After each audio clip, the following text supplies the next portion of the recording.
আওয়ামী লীগ নিষিদ্ধসহ ৩ দফা দাবিতে দ্বিতীয় দিনের মতো শাহবাগ অবরোধ করে রেখেছে ছাত্র জনতা। বিকেল ৩টায় সেখানে সমাবেশ হবে। বিস্তারিত জানতে সরাসরি যুক্ত হচ্ছি সহকর্মী ওয়ালিউল সাকিবের সঙ্গে।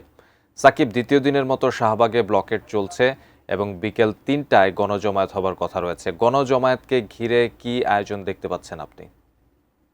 দ্বিতীয় দিনের মতো এই যে শাহবাগ ব্লকেট এবং এখানে অবস্থান কর্মসূচি সেটি কিন্তু চলছে এবং আমরা দেখতে পাচ্ছি যে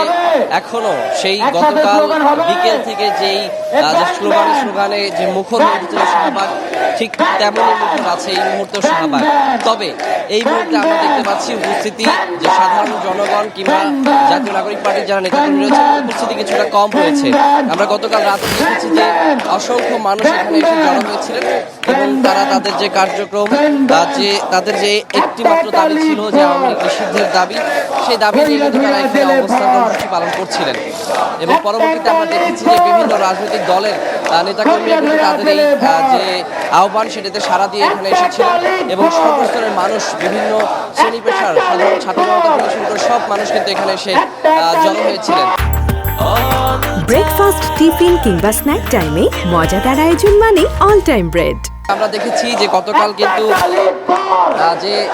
সারাদিনই আসলে যে এই দাবিটিতে আসলে যে এনসিপির দক্ষিণাঞ্চলের মুখ্য সংগঠক হাসান আব্দুল্লাহ তিনি মূলত গত পরশুদিন রাত থেকে প্রধান উপদেষ্টার যে বাসভবন যমুনা সেখানে তিনি অবস্থান নিয়ে এই যে আন্দোলনটি করছিলেন এবং পরবর্তীতে আমরা দেখেছি যে কাল দুপুরে হোটেল ইন্টারকন্টিনেন্টালের সামনে সেখানে কিন্তু একটি সমাবেশ অনুষ্ঠিত হয় এবং সেখানে বিভিন্ন রাজনৈতিক দলের নেতাকর্মীরা কিন্তু আসেন এবং এনসিপির এই যে আহ্বান সেটাতে সাড়া দিয়ে একাত্মতা ঘোষণা করেন এবং আমরা দেখেছি যে আসলে এক পর্যায়ে যখন এখানে আসার যে ঘোষণা দেওয়া হয় যে শাহবাগ ব্লকেট করা হবে এবং যতক্ষণ পর্যন্ত দাবি মেনে না নেওয়া হবে ততক্ষণ পর্যন্ত শাহবাগ অবরোধ করে তাদের এই আন্দোলন চলবে। তারপর থেকে আমরা দেখেছি যে একে একে অসংখ্য মিছিল এখানে এসেছে, বিভিন্ন জায়গা থেকে কিন্তু